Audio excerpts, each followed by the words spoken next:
So mga sangkay, nakita nga po natin itong kulungan ngayon na inihanda na po ni PBBM mga sangkay laban dito sa mga korap. At ngayon, trending po ito sa social media.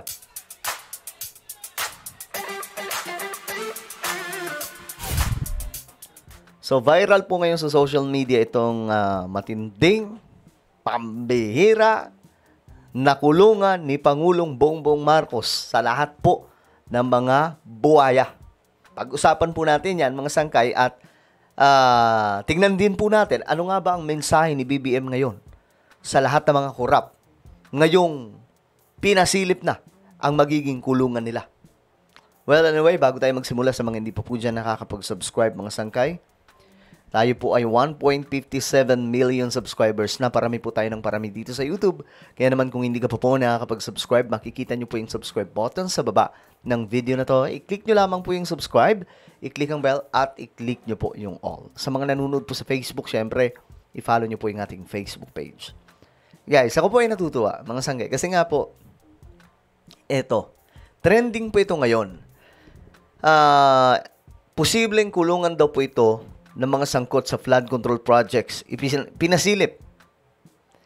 Alam nyo bakit sinabing posible?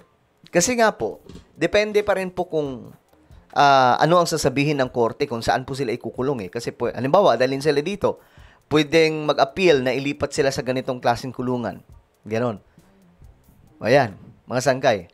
Pero, sa madaling sabi, ito na talaga yung kanilang lokasyon ng kanilang mga magiging kulungan. Ayon po dito in inspeksyon ng Department of Interior and Local Government, John Vic Rimulya, ang New Quezon City Jail, na posibleng pagdalhan ng mga individual na sangkot sa manumalyang flood control projects. Ayan. Ito na yon, mga sangkay. Diba? May mga nagsasabi na ang ganda daw, pero guys, hindi po yan maganda. Alam mo yung bakit mukha siya maganda? Kasi bagong gawa. Bagong gawa, guys. Pero wala po yung TV. Sama-sama lamang po sila dyan. Tingnan nyo kung maganda ba yung tingnan. Mukha bang maganda yan? Diyos mio marimar. Naklanto ako Yan, may electric fan sila. At least, di ba, may electric fan. Mukha lang maganda yan. Kasi nga po, bagong pintura, bagong gawa. Pero pangit talaga yun. Isipin nyo, yan po yung CR nila, So, separate dito yung mga babae na makukulong. Okay? So, ngayon, mga sangkay, ano nga ba ang mensahe dito ni PBBM? Ano sa tingin nyo ang mensahe ni PBBM sa nakita po natin natapos na? Kasi pinasilip niya itong magiging kulungan. Ako ang naisip ko lang, may matinding mensahe dito si PBBM sa lahat ng mga korap na seryoso. Kumbaga parang sinasabi niya, seryoso ako na ipapakulong ko kayo dahil nagnakaw kayo sa pera ng taong bayan. Dahil ninakaw nyo ang pera ng taong bayan, dito ko kayo ilalagay. At walang magagawa ang kaperahan nyo. Ayan, mga sangkay, niready na po. Ito po, mga sangkay, yung hindi nagawa talaga ni PRRD. Actually, noon. Na sana nagawa niya. Alam nyo kung nagawa ni PRRD yan? Mga sangkay, mismo ako magsasalita. Kaso nga lang, paano po tayo magsasalita? Kung wala po tayong nakitang ganito nung panahon niya, mga sangkay, di ba? Wala po kasi tayo talagang. May nakita ba kayong may ganyan? Na maliban, itong ginawa ni BBM na malupit. Maliban po dito maliban sa kulungang ito. Pina-open niya sa taong bayan ang mukha. No? Inopen niya, binuksan niya ang mukha ng totoong pangungurap ng malaking sindikato sa loob ng gobyerno. At ngayon, nakita po natin, may mga ghost projects. Talagang hindi lang salita na may ghost projects, pinuntahan po mismo ni PBBM. Ganyan po katikas. Kaya nga po, mga sangkay, eto ay nagpapatunay lamang na seryoso si BBM na buwagin ang sistema ng korupsyon. Ito, parang naaalala ko to nung panahon ni Ferdinand E. Marcos, di ba? Mayroon pong selda ng mga lasing. Naalala niyo yung selda ng mga lasing? Eto, selda ng mga korap. Just imagine, guys, dito sila magsasama-sama. Magkakaroon po sila ng grand reunion dito. Sipin nyo, mag-grand reunion yung mga buhaya dyan. Halimbawa na lang, mapapatunayan. Let's say, mapatunayang guilty sila Martin, sila Joel, sila sila Jinggoy, sino-sino pa, lahat sila. Tapos mga Diskaya. Yan ang tamang lokasyon. May talagang mayroon na po sila. Meron na po silang building for grand reunion. 'Di ba? Kapag kukunin na po nila yung pera ng gobyerno, ang gagawin po nila ng mga sangkay. O, andyan yung pera sa table. O, kanino to? Kay Kong. Eto kanino? Kay Sen. Eto kanino? Kay District Engineer. Di ba? Ganyan. Ganyan yung mga ano lang. Ngayon, eto na. Pwede na nilang gawin. Gawin yan dyan. Pero alam nyo guys, seryoso to. Marami po talaga makukulong. Higit po, sabi dito, aabot daw po sa 200 mahigit na personalidad ang posibleng makasuhan.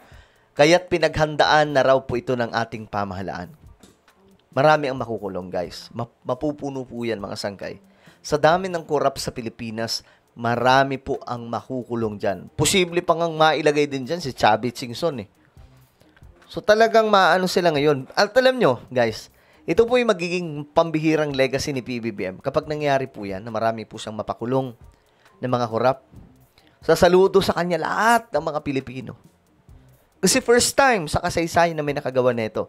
Kahit si PRRD hindi nagawa ito Nag-expose lang si PRRD, pero hindi po siya nag-take ng risk para gumawa ng aksyon. Wala pong ganun, mga sangkay. May narinig ba kayo ng mga congressman na napangalanan noon? Na mayroong kinukurap? Wala. Pinagalitan pa nga po si Manny Pacquiao. Nung sinabi ni Manny Pacquiao na may mga kurap sa gobyerno ni PRRD, ayun, pinagalitan. Pero si BBM, hindi. Nung nalaman niyang may mga kurap, binuksan niya mismo. Kurap pala kayo O ayun, nilantad. Hindi po siya natakot. At ito tingnan po ninyong mabuti. Seryoso ang sinabi ni Remulla Sabi po ni Remulla, 3 to 4 months, kapag tuloy-tuloy ang trial, may mga makukulong na. May mga convicted na at that time. So, sobrang na-excite ako kasi, guys, isipin nyo na lang, kung bibit-bitin sila dyan araw-araw, may bibit-bitin at makukulong, di ang saya nun. 'Di ba? Kasi, isipin nyo na naman paano ninakaw ang pera ng taong bayan. 'Di ba namang ito? Di ko ma-imagine, mga sangkay, paano nila nagawa na habang busog na busog sila, yung mga kababayan po natin naghihirap. Habang busog na busog sila, sira-sira ang kalsada ng natin. 'Di ba? Ng mga lugar natin. Habang nagpapakasasa sila sa masasarap na pagkain, pasyal dito, pasyal doon. Tayo naman mga Pilipino naghihirap, binabaha. 'Di ba? Kaya dapat lang talaga makulong sila diyan. O kayo, pabor ba kayo na ikulong dito yung mga korap? Naka-ready na po, all set na po. Ginawa na po ni BBM, ready na po ng ating Pangulo. Ano po ang inyong opinion? Comment down below. Meron po tayong YouTube channel. Ito po isang Revelation. Hanapin nyo po ito ngayon sa YouTube. Kapag nakita nyo na, i-click nyo po yung subscribe. I-click ang bell at i-click nyo po yung all. Ako na po ay magpapaalam. Mag-iingat pong lahat. God bless everyone.